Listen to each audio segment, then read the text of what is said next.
Another loss, see? Man.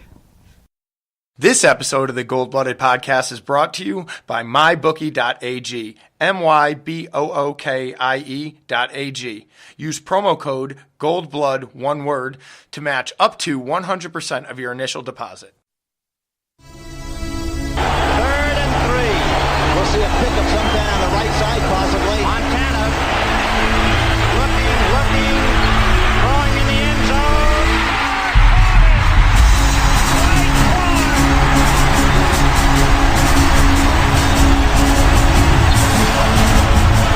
It's a madhouse at Candlestick. Think we're done? We're just getting started. Young almost falls down, throws to the end zone.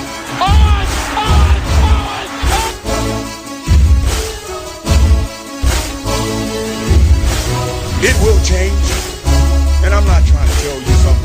It's going to change. It's not like that. Okay, but I want you to understand where I'm coming from. It will change. And it will change because they wanted to change, not because of me. It will change because they want to be champions. Smith in a gun with Gore on his left hip. 3rd down, Alex takes the snap. Alex looking, got it, post, and it's good! Touchdown, 40. Vernon Davis with the play of his life. It all comes to this 4th down. 4th and 4 at the San Francisco 10. Ryan in a shotgun. Rodgers to his left.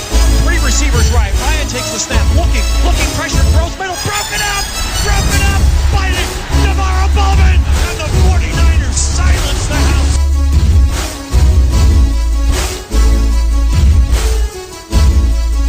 Yeah! I wish I could do the Simpsons laugh right now, but there just ain't nothing funny about this fucking mess. Fucking traveling abortion they got going over there out of Santa Clara. What's up, everybody?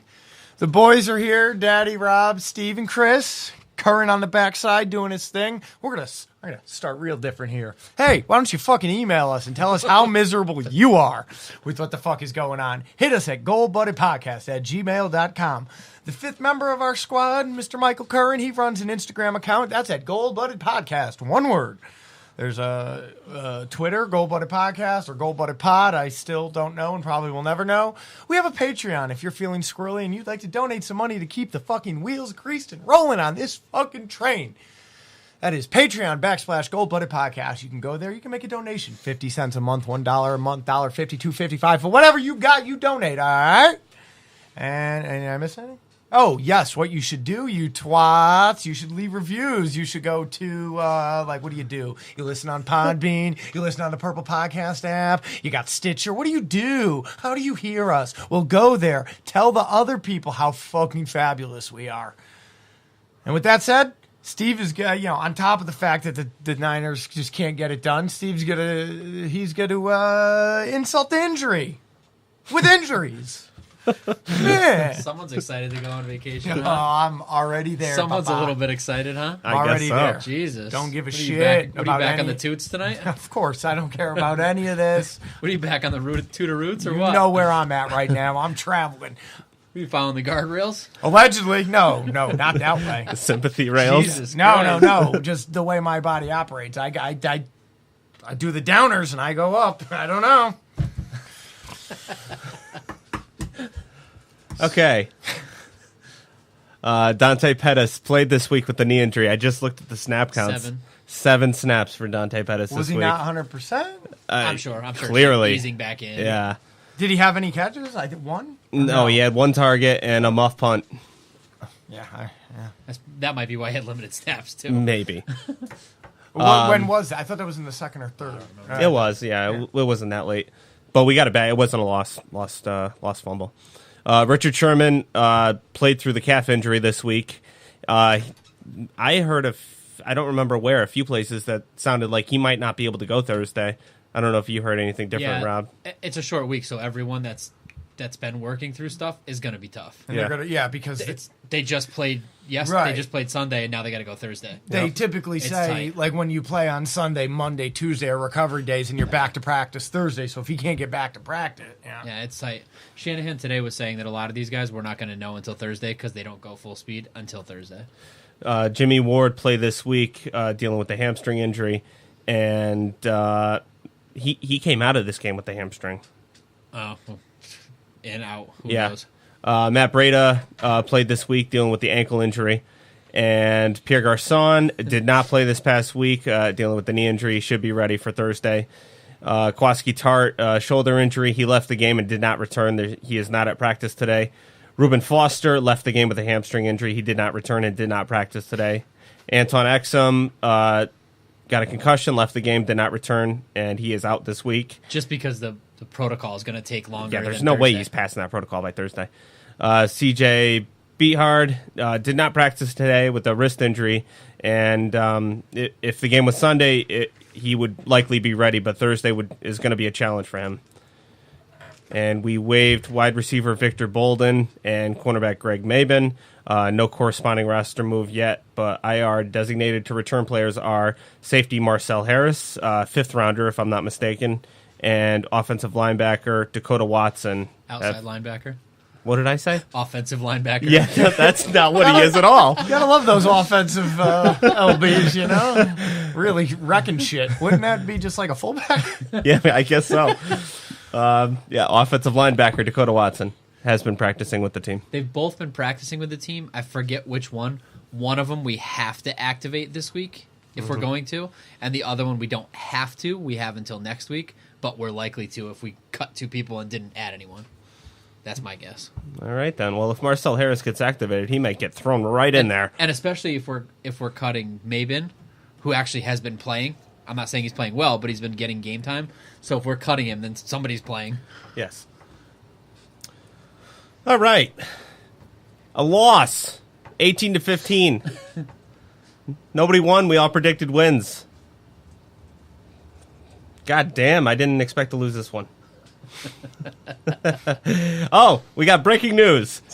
Chris tells us via the projector screen we are now on Spotify. Oh, really? Yeah. Oh, well, go there and leave a review. You know? All you Even if you don't listen on Spotify, pretend like you do. So you tell all the new cunts, hey, look at these jerk-offs, yeah? You know, the Podbean has their own community. Now you just got to start another one on Spotify. Spotify community. So with Joe's energy, I think it's important to mention that we thought about not podcasting tonight. Yeah. And I'm very happy we did. This is exactly what I was hoping for. Dude, I'm full-blown energy. Let me say this. I'm happy because I'm out. You know what I mean? know why you're happy, but I'm so glad that we're here for this energy. We haven't had this energy, I don't know, since whenever we won. Yeah, but here's the deal. Like this energy is because I've shed it all. I have no weight with this team no more. I don't give a single fuck. The plane could crash on the way to Oakland, and you know what I'm going to say? Good fucking riddance, dog. I'm not going to get upset no more. I'm not angry. Steve wants to think that Shanahan's the greatest thing ever. Cool, man. Good for you, doggy. Because I know the reality of the situation, and I've made peace with it. Moving on. I obviously, my heart lies in San Francisco. I've lived and died with these cunts my whole life. But we're at a place now where we've had 5 consecutive shitbag seasons. Is it 5, 4, whatever? Disgusting. And now, I learned my lesson Sunday. I didn't sit home and kick the cat and yell at my wife. I did what I was going to do. The game was on in the background. And that's the way I'm going to live for the rest of this year. So, see? Yeah. I know what I'm doing. Oh, that's it. What, there's nothing funny to say. Now you're going to try to get me fired up on something. I ain't mad. Cool. No, we don't have to get you fired up. But that was worth the price of admission right there. If that was worth me coming here tonight, shit, I could have done that from home. All right. So the real reason that I thought it was important that we podcast was a couple things. A, if we blow out the Raiders, we'll never talk about what happened. It's just gone. Yeah. We're just going to pretend like it never happened. Yes. Or if the Raiders, whatever noise you're playing, you should probably stop It's it. the podcast. Chris is I listening. heard it earlier, but I was like, he'll probably stop. Yeah. Podcast. But also, if the Raiders blow us out, we're still not going to talk about it. Right. Yeah. We're probably never going to talk about it again. Yeah. But I thought it was important. I thought Joe deserved this week to put his thumb on his nose and say, "I told you so." I thought he deserved that. What? About the team being fucking terrible. Every week we come in here and tell you that it's going to be better next week, and it's way worse than it's ever been in the last 8 weeks. I thought you deserved that. I appreciate that because I honestly, not that you would gloat about us sucking. No, never. I honestly, when you made that insinuation via that group text, my wheels started turning, and I'm like, they're going to bury me on something. I started typing, Joe deserves this week, then I went, no, this is better for the air. No. I was like, oh, he's going to fucking bring up the fact that I said the 49ers are dead to me and in an Instagram post, and I'm like, they're going to break my fucking stones and they're going to put me in a Ryan mood. I was like, and also Joe getting in his own head. Also, this is why I wouldn't tell him via text what I was talking about. Trust me, let him build and I almost left fucking work. You had me so aggravated on that. I wrote a monologue, the whole fucking monologue to rebut you, motherfuckers. Yeah, no, I thought he deserved this, and also I thought we all should be together for the rock bottom. This has to be rock bottom. This has to be. Hey, doggy. Right now, doggy. There's still 9 more games. This week has got to be rock bottom of Kyle Shanahan's tenure, or I'm fucking toast. It can't get fucking worse than what we just saw. It can't be injuries anymore. We don't have anyone anyway. Like if 32-8 against the Raiders will be worse than if nobody showed up. This 32-8 against the Raiders would be better than losing to the fucking Cardinals twice. Are you fucking kidding me? Twice. That team was so bad. How do you fucking lose to that team? It's impossible. The insane part. The Raiders would have beat that fucking team. The insane part about this, right? So I went to a soccer game. I went to Yankee Stadium to see NYFC play the Philadelphia Union in an MLS game. It was a playoff atmosphere. It was fun and exciting. It was great, considering I don't get to watch any games that matter anywhere anymore. So we're there and we're watching it, and so we get on the train to come back home, and this was in the fourth quarter. So now the Niners are up 15-10, right? So the guy I was with is nearly blackout drunk. He can't stand. Now, I don't drink, so you must know what that's like from years of being your friend. Exactly. Yeah. And I am hyper aware of everyone on the train disgusted at him because he is saying cunt and cocksucker and telling stories. And then at one point, a woman asks me, "Oh, what's the next stop?" And I tell her, and I was correct on it. And he goes, "You're going to trust him? You're going to fucking trust him? He's a white guy with braids. What the fuck are you going to trust him for?" And I'm like, now, I know I've done I can't imagine what this would be like. Right, no, I've done some ignorant shit, but come on. So now I'm sweating. I got thermals on because it was chilly. I'm just sweating. I want to die. I want to jump out of the moving train. I want to weasel my way into the gap and die. So regardless, so we're watching on his phone, yeah, and it's 10-15. I go, dude, I don't need to see this. The game's gonna end 16-10 or 16-15. I know it. I assure you that this quarterback Rosen is gonna bring this bad team down the field. They're gonna score a touchdown as time runs out. There won't be a time for the extra point, so we'll lose by 1. That was my honest to God feeling. I knew, again, you know how I keep saying I have these feelings? I knew. Even though we were up 15-10, I knew it was over. I fucking knew it. Here we are. Offense? Off the Can top. go fuck themselves. 297 yards on the day, 190 passing, 107 rushing. We averaged 3.5 yards per carry as a team. Only 4 players on the whole team had at least 1 reception.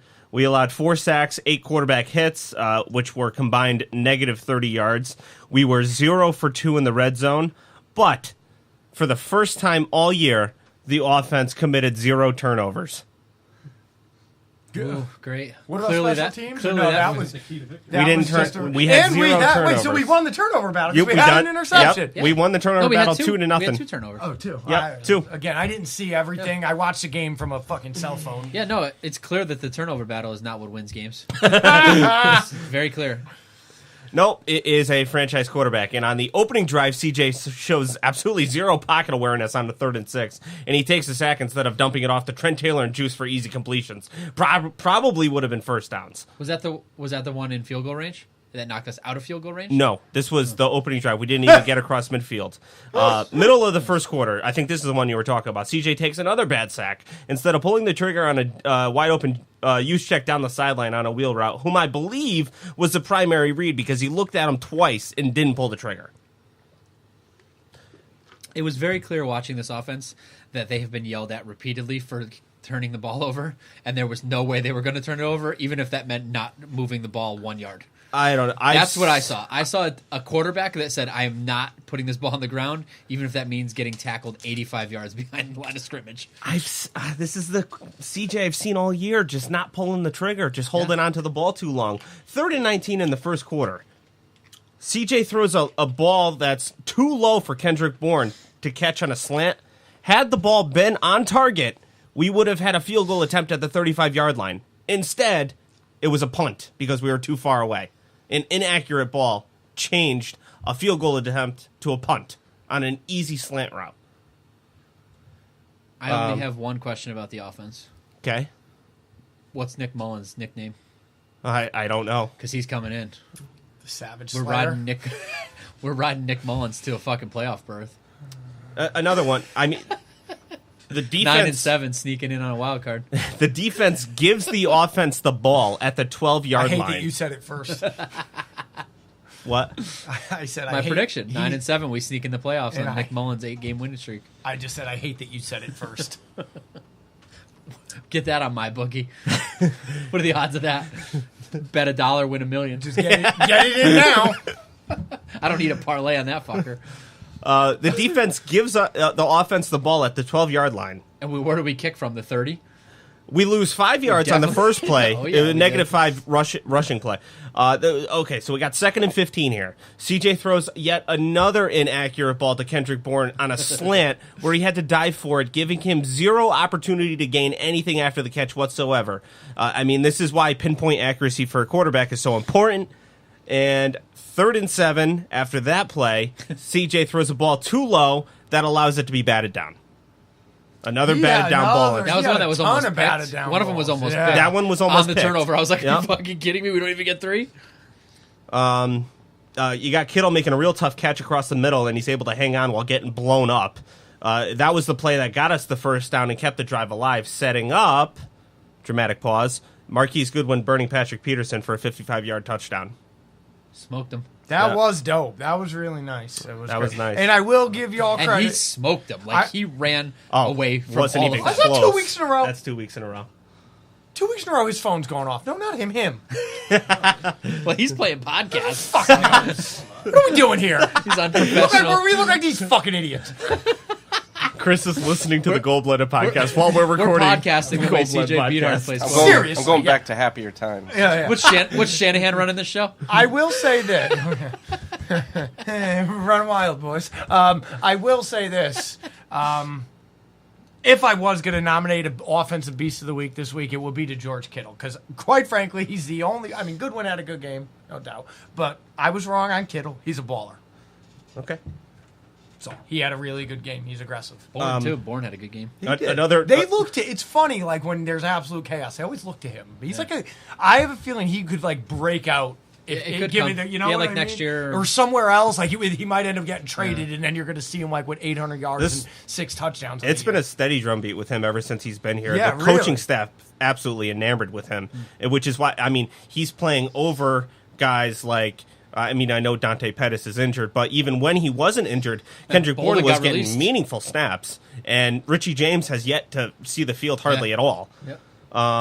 Another great nominee for Offensive Beast of the Week, Mike McGlinchey nearly blocking his man into the fucking stands. I don't know if you guys saw that one, which set up a 26-yard run for Alfred Morris. I saw, yeah, that was not good. not Breda or Mostert. Alfred Morris got a 26-yard run on that block. Oh, just another little antidote about my travel ride home with my intoxicated partner, and it's 49er related, so it all ties together. So he's a big Notre Dame fan.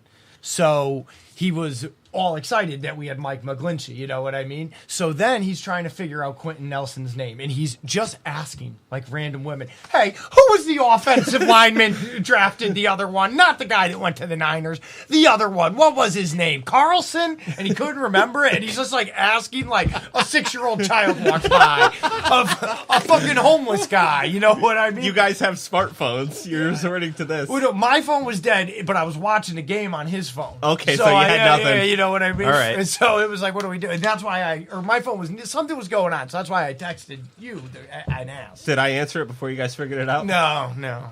Maybe. I don't know. I don't remember. Well, I'm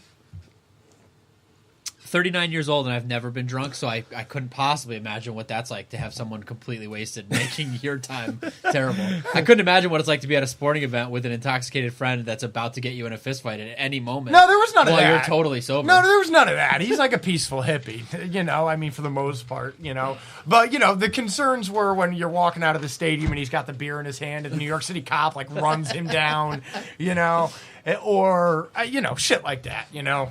Just a nice time. So before getting off of that, I want to just reiterate that Mike McGlinchey is legit. No, I agree. Yeah, I bet 100%. Yeah. And I was a little weary And he's on a him. rookie, Yes, so. I mean, I wanted Sky's the Quentin limit. Nelson. If let's just say, If we were taking an offensive lineman, I wanted Quentin Nelson. yes, like if Yeah. both of them fell to us, I would have wanted Quentin Nelson at the time.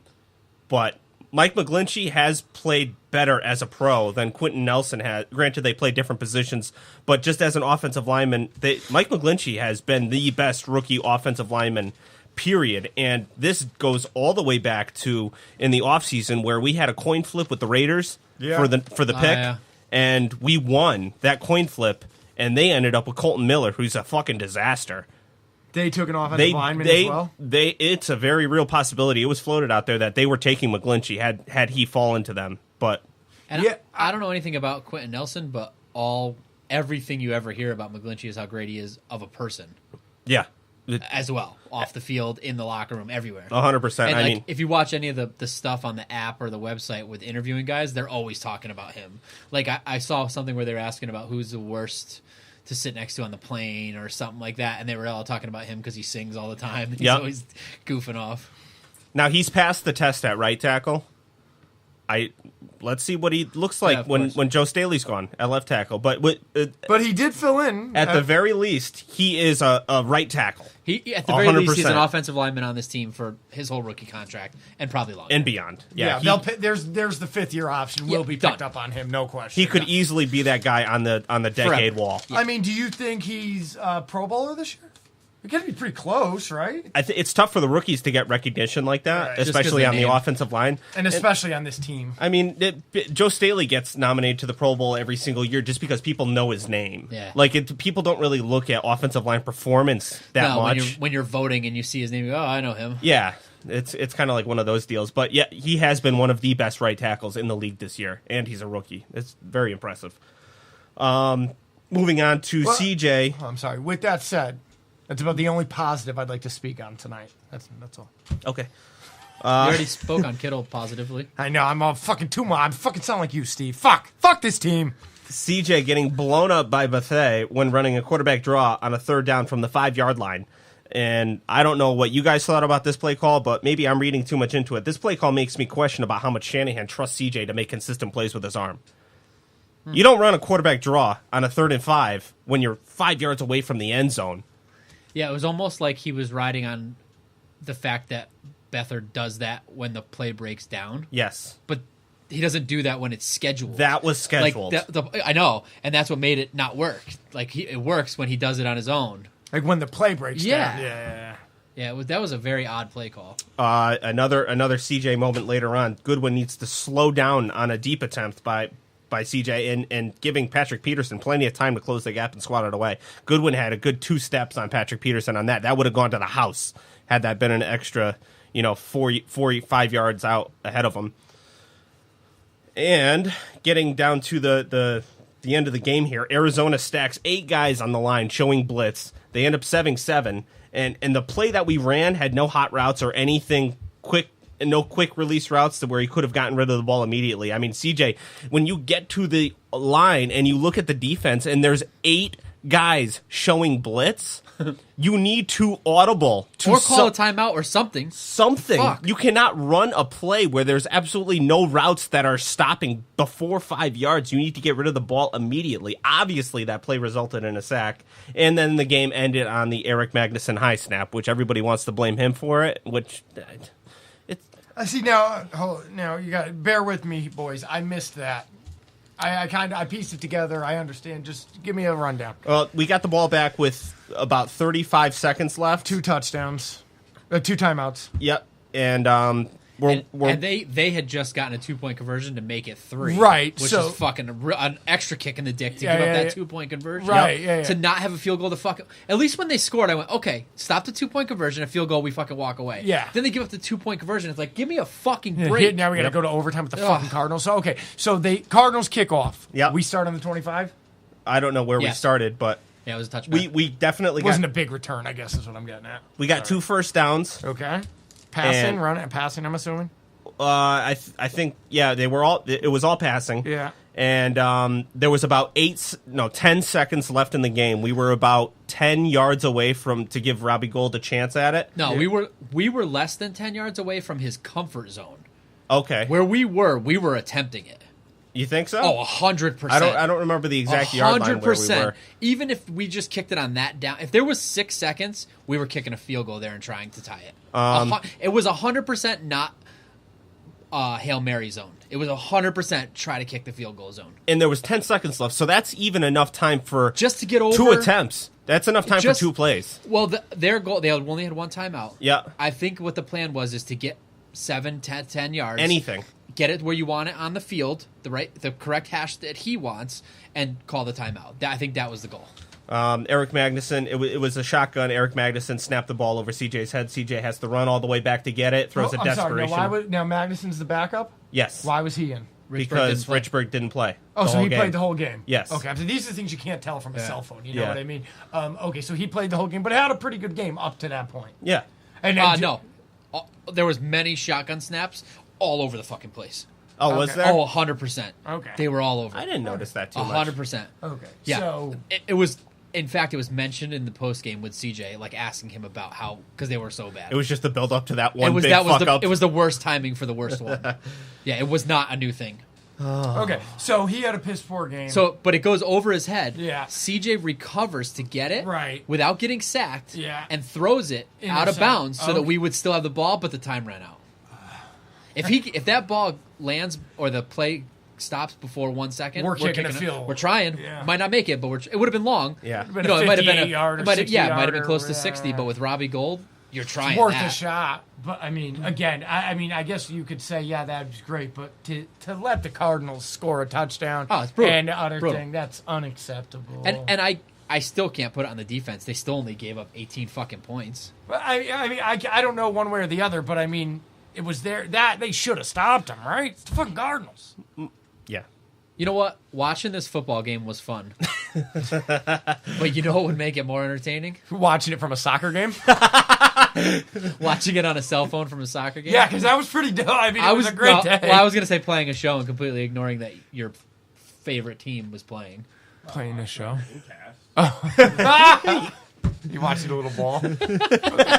All right, but yeah, I mean, but if you can't get to a soccer game to watch it, or you don't have a show to play, then or what makes go it better? to, then you got to go to my bookie. Got to pay money on it. And You've heard me talking about it for weeks. Years. Steve's been talking Some of these about people it. are still on the sidelines. If you're the kind of guy that likes to bet a little and win a lot, like playing numbers on roulette, you can create a big parlay. You can bet 3 bets. If you hit all of them, you could turn 100 into 600. You forgot. It doesn't matter if you're an expert or a rookie. It doesn't. But what really blows my fucking whistle is there's so much to bet on. You could bet on playoff baseball, which this is not the new one, by the way. No, it's 100% not the new one. There's so much to bet on. College basketball tips off with Kentucky Duke and Michigan State Kansas. The Cowboys and Eagles play what could be an NFL playoff elimination game. I guess I should. We also have college football, NBA, NHL. My bookie is the one bet I know you'll be happy with all year. Well, we get a new script every 2 days here from my bookie because they are just pumping shit out and they are pulling offers. I recommend these guys because I really trust them. MyBookie has been in business for years. They've got great online reviews. I got it. Their mobile site is easy to use. Sign up this week, and MyBookie will give you 50% deposit bonus to jumpstart your bankroll, which is not 100% deposit bonus. Nope. 50%. They're pulling that offer. It's a great way to bank even more money when you win. Well, how do you get that offer before it gets pulled? Well, first you make sure to follow MyBookie I got it. on Twitter. I can go now. They personally respond to every mention and DM. Not to mention that they've given away more than 10,000 in free money to their followers this football season alone. You'll be the first to know as soon as the odds and props are posted. But how do you get all of these perks? Don't miss out. You use the promo code GOLDBLOOD. Don't miss out on one of the best weeks to bet on sports this year. Log into MyBookie right now and use promo code GOLDBLOOD to get 50% deposit bonus. That's promo code GOLDBLOOD, one word. You play. You win. You get paid. All right, I closing. guess that explains why playoff baseball's still in there, because it's not the new one. Sent one on the 29th and then now. Closing thoughts on the offense. They should fucking... I want... my closing thoughts? Go ahead. After practice tonight, they should head home and they should pull into their fucking $5 million homes. And they should pull their car right in their garage. They should shut the door, roll the windows down, and leave that motherfucker on and take a nap. That's my opinion on it. How many a roster is 53? Yep. How many of those players are offense and defense? You got special Roughly teams about- as well. So if Roughly you say, about half. Okay, so 25? Yeah. How many of those 25 offensive players have a $5 million house 2? that are playing this week? Not very many. Not very many. Okay. All our $5 million house owners are at home rehabbing something. Okay. $500,000 house. CJ is everything that you want to love about your backup quarterback, but god damn it, he was so inadequate in this one. Just the accuracy just simply is not there some weeks, and it costs us games. Not being accurate on simple crossing routes and not giving your receivers a chance to make the run after the catch is what kills drives. Yeah, hey. I mean, I wish I had more actual analysis from this game, like I paid attention, but I can't help you, so I'm just going to have to agree with you, unfortunately, Steve. When Aaron Rodgers went down, his backup came in On who? and kept them kind of in the mix. He didn't come out and win or lose bad. They went, I think, Brett 500 without him. He was pretty terrible. But they won a few games, but he had everyone else that Aaron Rodgers had. Yes. CJ doesn't have what we started with this year. Pierre Garçon wasn't there. Our running backs are in shambles. I mean, our longest run was by Alfred Morris. I mean, everyone's injured. The line, everywhere we're injured. So, we all were hyped on CJ. Clearly, he is what he is. He's a backup quarterback, and with mediocre talent around him, he's not going to win football games. I wanted to see the progression from his first year, and I'm just not. I'm there. seeing the same guy that I saw last year, which 100%. He's fine, but at this point in his career, he's gotten 10 starts, 11 starts, whatever the fuck it is. More than Garoppolo. More than Garoppolo. I mean, he looks so inadequate. If we didn't get Garoppolo and we didn't get Cousins and we drafted a quarterback last year, this is the week we'd be going to the rookie. Yes. Right now, we'd be going to the rookie and starting the rookie next week. If we hadn't. On Thursday. If we hadn't or already. We might go to the bye just because it's a bye week. And that's another thing, too. I mean, I know, 1-6 is a fucking lost season, and it fucking sucks because we came into this year with reasonable expectations based on what we saw last year. But I assume you mean 1-7. 1-7. And I'm curious because in an alternate universe where we don't get Jimmy Garoppolo, right now we are developing a rookie quarterback and hoping that we get 7 wins, or we just went after Kirk Cousins, which I don't think any of us were too psyched on. No, we were getting Kirk Cousins. If we didn't get Jimmy Garoppolo, this team was going to overpay for Kirk Cousins 100%. Okay. In my opinion. I mean, that's everything that was going to happen. And based on what Kirk Cousins has shown this year, he's looked okay, but he didn't look like Jimmy Garoppolo did last year. Oh, none of us wanted Kirk Cousins. Nobody in this room wanted Kirk Cousins behind this fucking team. And I think because we're so invested in this team, we take such a every single week is its own microcosm. But yet, at the end of the day, if you just take a step back, you realize that we don't have our franchise quarterback, and we are the only team in the entire NFL where Plan A at quarterback was derailed due to injury. And it wasn't derailed due to poor play. It wasn't derailed due to the backup looking better. It was flat out derailed due to injury. But the other statement I'd just like to make that speaks to the overall bigger picture, we still don't know. The verdict's still out on Garoppolo. As you said yourself, he still has to develop. Sure, absolutely. But the verdict's still out on a lot of teams' quarterbacks, Okay, but they're playing. Yeah. I got the you. verdict's still out on Rosen. The verdict's still out on Allen. No doubt. And I'd say the verdict's still out on Mahomes, even though it's pretty fucking solid. Yeah. But they're playing. He only has 8 games to his name. If you look at it week to week and you care about the team the way we all care about the team, you want to hang yourself. Yes. Of course. Watching that football game, that's the first game that I watched since Kyle Shanahan has been the head coach that I didn't want to watch the rest of the game. Because usually it's at least an exciting game to watch. That was fucking terrible. That was impossible to fucking watch. But if 18 to fucking 15. Yeah. But if you take yourself out of all of that and you look at the overall scenario, I'd hate to say this is going to sound really fucked up, but we're probably in a better place than we could possibly be because we're headed for a better draft pick, and we still own Jimmy Garoppolo, and we're still going to have Jerick McKinnon next year, and we're going to have a better draft pick. It's a fucked up thing to say because nobody wants to lose this early in the season. It's true, though. There is no difference between 1-15 and 3-13. 100%. Or 4 We know and that. 12. We learned that. There Chip is Kelly taught no us that. difference. And I texted you this. I will never, ever, ever get over missing out on Myles Garrett because Chip Kelly won one random game at the end of the year, and instead we ended up with Solomon Thomas, who we all want to fucking kill at this point. Yeah.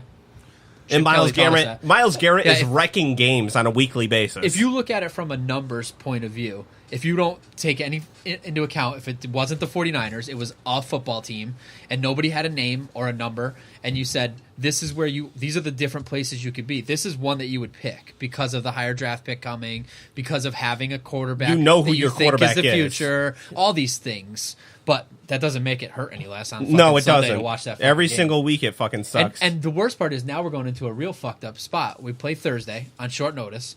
We might not even have Beathard, which might not even be a fucking bad thing right now. At least we'll see what the fuck Mullins is. And then we've got 11 days off because our next game is a Monday night. Well, maybe Garoppolo could be back for that one. Definitely not. And then we have a bye week. So this is the worst point of our schedule right now. Short week, everybody's hurt. After this, everything opens up. We go to a long week and then a bye week. Yeah, I mean, I guess my That one fucking win this week would have been 2-6, going into a Raiders game, and then a Monday night, and then a fucking long. Well, we talked about it last week, how we could have had a 3-game stretch here. But what bothers me the most is that you're losing winnable games. You're in the lead in the fourth quarter, the Packers game, this game. Or then on the flip side, you have other games where the one where you feel where you didn't even compete 2 weeks ago, well, whoever that was against. It's just such a fucking mess. I'm gonna go to bed. I want to get to the defense, which off the top, we allowed 240 yards. We registered 3 sacks, 7 quarterback hits. We allowed 2 for 3 in the red zone, and we forced 2 turnovers. 2 for 3 to a rook. This was the most sound this defense has played. Mm-hmm. This is probably. I don't know if you guys. I'm sorry to cut you off. Before you go too far, I don't know if you've realized the theme that every single week for the past 4 weeks, we forced a 3-and-out on the first drive. Defense. How about that? Hot start every week. And that's good, given that we're kicking off, because that means we also get the ball back. At the Yep. half. Yeah. Yeah, that's great. This is the most sound the defense has played. There was no big gouge plays. There was no long stuff. There was nothing over the top. We only gave up 18 points. We scored a safety. Mm-hmm. Unfortunately, the offense put us in a terrible spot by not sustaining drives. The defense had to play more than they ever have. I'm guessing if you look at time of possession, and We actually won that. that's pretty insane. Yeah. You wouldn't think so, but we Yeah, did. I that's looked pretty at that. insane. I think it was like 33-27. Wow, interesting. I didn't know what to think about it. They played sound defense all the way up until the fourth quarter. Yeah. And in the fourth quarter, they just simply weren't able to get home to the quarterback. I mean, we started the game hot, which we have for the past month. And I mean, you're talking about the safety. Saleh dials up a double stunt into the gap with Marsh and Blair looping around their respective interiors into the A gap. Marsh is able to get home for the safety. This play worked to perfection because Foster and Warner were both showing blitz on the center and then backed off last minute. And then the center just kind of like, I'm not worried about them anymore, and he just moved over to the guard, not paying attention to Marsh, who was looping around the end. It was a perfect play call. I would love to see that every single week, at least multiple times. The start of the second quarter, I mean, the Cardinals just had a red zone indecisive Josh Rosen that gives Blair enough time to get home for a sack. Another one for he's having a good streak. It was nice for once to finally watch the other team's quarterback give up a bad sack. Yeah. Because I see our quarterback every single The Sherman sack was great. Yes, but like we give up bad sacks where like you see CJ and he could get rid of the ball, but he doesn't. There was a few this time where we actually got those kind of sacks. Like Rosen was just indecisive, didn't know where to go with the ball, and we were able to get home a few times. I think we mentioned it. Kwaski Tart makes a nice read and break on the ball for an interception, and I watched it again. He was in pursuit of that ball before Rosen even winded up. Yeah, he knew it was coming. Richard Sherman getting in there for a sack, and I don't know if you heard his presser, but that was actually a judgment call on his part. It wasn't a designed cornerback blitz. It was just that there was absolutely no pass catchers on his side of the field, so he was like, fuck it, I'm going to do something. That's great. That's good. I mean, most guys don't pick up That's on veteran that. presence. Eric Armstead getting home for a huge sack before halftime, which they were in field goal range, and then they weren't anymore. Fourth quarter, Cardinals down by 12. This is what fucking mounted the comeback. Larry Fitzgerald makes a ridiculous 35 catch over Sherman, and we also roughed the passer on that play, which was a 15-yard penalty on top of it. That's a 50-yard play. Killer. And after that, the Cardinals called a perfect play to beat our two-deep safety with Larry Fitzgerald up the seam for a 13-yard touchdown. There's literally nothing you could have done about that except called a different coverage. Jermaine Gresham basically gives us the ball in the fourth quarter on a fumble. I don't think that ball wasn't jarred loose at all. He just dropped it. Totally dropped it. And the oblong shape of the ball staying in bounds was the most insane and the thing. challenge. Oh, that was fucking wild. That really was wild. Yeah. Ward actually tried to touch the ball, which would have made it not our ball. Right. And he actually missed. Yeah, because I said... Hey, something's playing. That's a Train. An outside train. What? The basement isn't train proof. Like outside in the neighborhood, there's a train? No. Yeah. Jesus Christ. The Waterbury line is. I think it's the Waterbury line. Yeah, it's It's a Amtrak. fucking loud train. Sorry, Chris. And then we get to the last drive, where Josh Rosen marches his team all the way down the field for the touchdown and the 2-point conversion. Which he hadn't done all day. Oh, he's got that. I mean, he's got that savvy veteran presence, so that's exactly what I expected from him. The most frustrating part of that whole drive was I'm watching our defensive line, where we've invested so much capital into that defensive line, and they just can't get home without help. We get in the red zone, and I see these people that are calling for Saleh's head because he's not blitzing in the red zone. You don't blitz when you're in the red zone because everything's compact already. Everything's compact already, and any play that they call is going to be getting rid of the ball quickly. You're just wasting a man in coverage. Our defensive line needs to step the fuck up. Yep. Our defensive line that's supposed to have 3 first-rounders on it. Nobody's playing like they give a fuck. DeForest Buckner, very quiet the last 2 to 3 weeks. Not good. Can't do it all himself. Ugh. Gross. I'm disgusted in the amount of capital we've invested in our defensive line, and we're not getting any results. And that's it. Singing. Defensive beast of the week, offensive beast of the week. Nobody deserves fucking shit, but here we are. Tell them what you want. Tell him, Steve. Tell him who the best is. Come on. I got to give Offensive Beast of the Week to Kittle again. The guy's Same. just a beast. Same. He's a baller. I'm giving it to Bourne because I don't want to agree with Steve. I didn't mention this before. Marquise Goodwin. He had 1 catch. Yeah, what the fuck? I was like, well, he had to be limited or something. No, he played. No, I looked at his snap count. 51 snaps out of 55. 1 catch. Yeah. That's CJ. We have got to be targeting this guy that's more. CJ. I one more reason I give it to Kittle is I saw some of the Washington game and saw Vernon Davis dropping passes still from Alex Smith. That's the best part. That's wild. The world.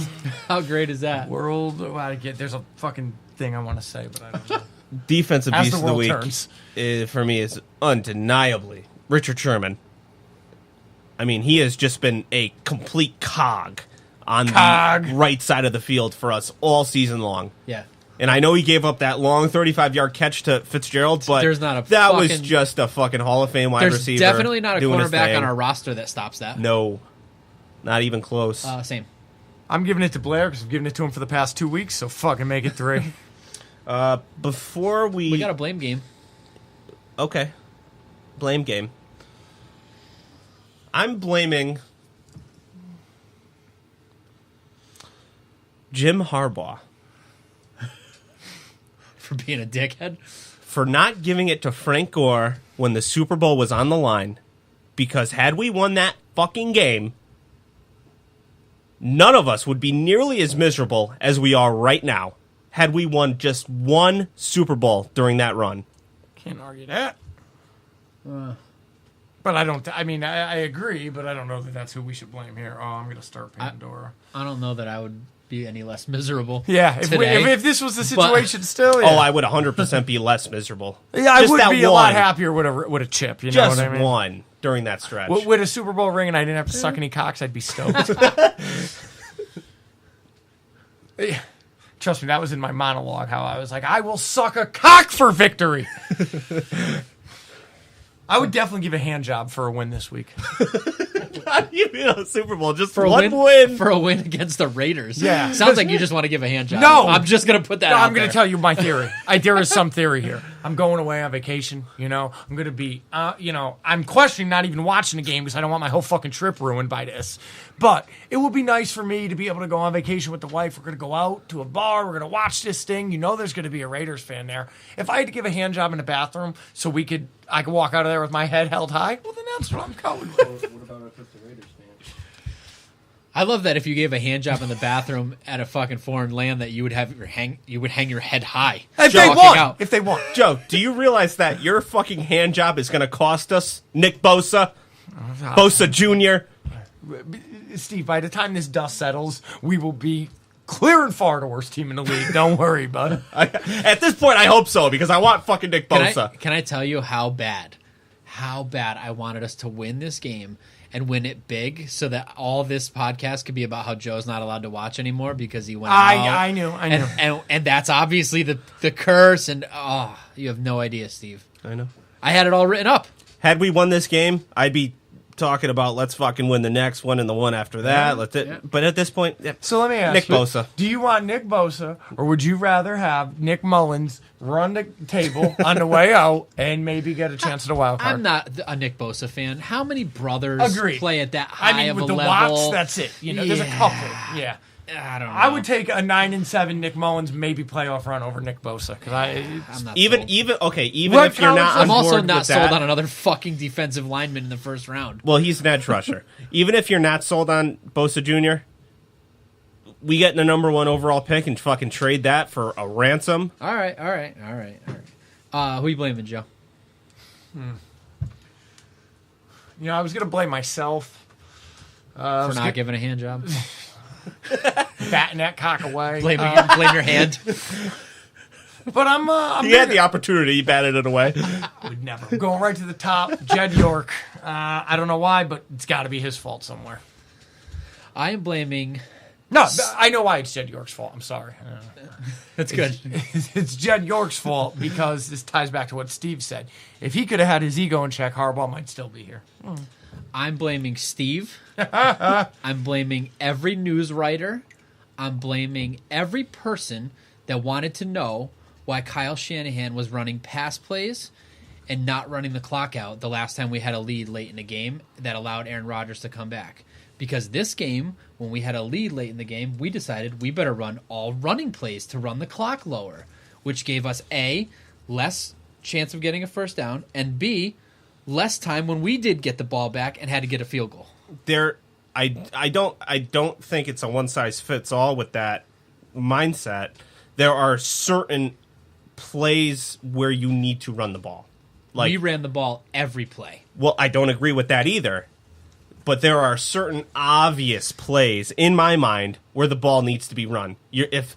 Example, you're already in field goal position and it's 2nd and 10 and you need to run some clock, but you don't really care about getting the first down on the second. That's not what the situation was. That's not what happened the last time when you guys were calling for his head. Yes, no, yes, it was 100% the Green Bay not. game. No, we were trying to get a first down to keep going, and instead we punted because we missed. It was it was a 2nd down play, and it was an incomplete pass, which stopped the clock. Right. Run the ball there, see if you get the first down, and then go for the pass on 3rd down if you don't get it. Yeah, but that's what they're expecting you to do. So that's why he did it on 2nd down. I just don't agree with it. Well, even if I'm blaming you and every sports writer that told Shanahan he should not be calling pass plays. I didn't say that. Well, I didn't say that exactly. There's a nuance to the argument. I'm still blaming you. Semantics. You said it. Yeah. Semantics. Yeah. Okay. What do you want now? What are we gonna do here? I think that's it. Yeah. I want to move on from this and never go think about it again and never talk about it again. I want to go to warm, That's what I sunny wanted. places. I wanted to feel so good going into a game against the Raiders too, like short week, whatever. No. All right, everybody. I told you what to do at the beginning of the show, and if you forgot, go back and listen to the first 5 minutes again because I'm not repeating myself. Fuck you, Steve. You got anything to say? Nope. Chris, how about you? Nope. All right, Bobo. Nope. Fuck off.